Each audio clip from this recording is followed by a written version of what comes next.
স্বেচ্ছাসেবক কর্তৃক আয়োজিত আজকের এই সম্মেলনের যে আমার সমর্থনে যে আজকে আওয়ামী লীগ আমার এই মিটিং এর জন্য যে দূর দূরান্ত থেকে আজকে সবাই আওয়ামী লীগের অঙ্গ সংগঠন, যুবলীগ, স্বেচ্ছাসেবক লীগ, আওয়ামী লীগ পরিবারের সবাই যে আমার জন্য যে এখানে সম্মিলিত হয়েছে সমর্থনে, আমি তাদেরকে আমার উপজেলা আওয়ামী স্বেচ্ছাসেবক লীগের পক্ষ থেকে ধন্যবাদ জানাচ্ছি এবং সাথে সাথে ধন্যবাদ জানাচ্ছি রাঙ্গুনিয়ার মেহনতি মানুষের বন্ধু আমার আমার আমার আসিফ গুরু, রাঙ্গুনিয়ার এই কৃতি সন্তান জনাব জননেতা ডক্টর হাসান মাহমুদকে আমি ধন্যবাদ জানাচ্ছি।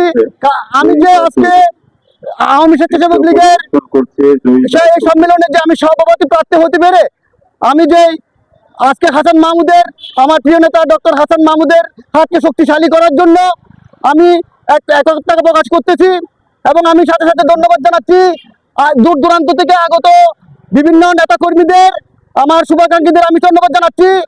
যাতে আমরা এই মিছিলটা সুন্দরভাবে, আমার সমর্থনে মিছিলটা সুন্দরভাবে সমর্থন হয়ে যে আমরা উপস্থাপন ওখানে যাব, মিটিং সম্মেলনে যাব।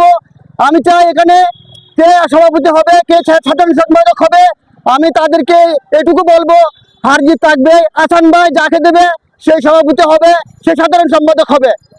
এখানে আমার হাসান ভাই যেটা বলে সেটাই হচ্ছে, উনি আমাদের সংগঠনের ভালোর জন্য যেটা করবে, আমাদের মঙ্গলের জন্য, হ্যাঁ উনি ভালো করবে। আমি উনি যেটা সিদ্ধান্ত দেবে সেই সিদ্ধান্ত আমি মেনে নেব। আমি সবাইকে ধন্যবাদ জানিয়ে আমার বক্তব্য শেষ করছি। জয় বাংলা, জয় বঙ্গবন্ধু।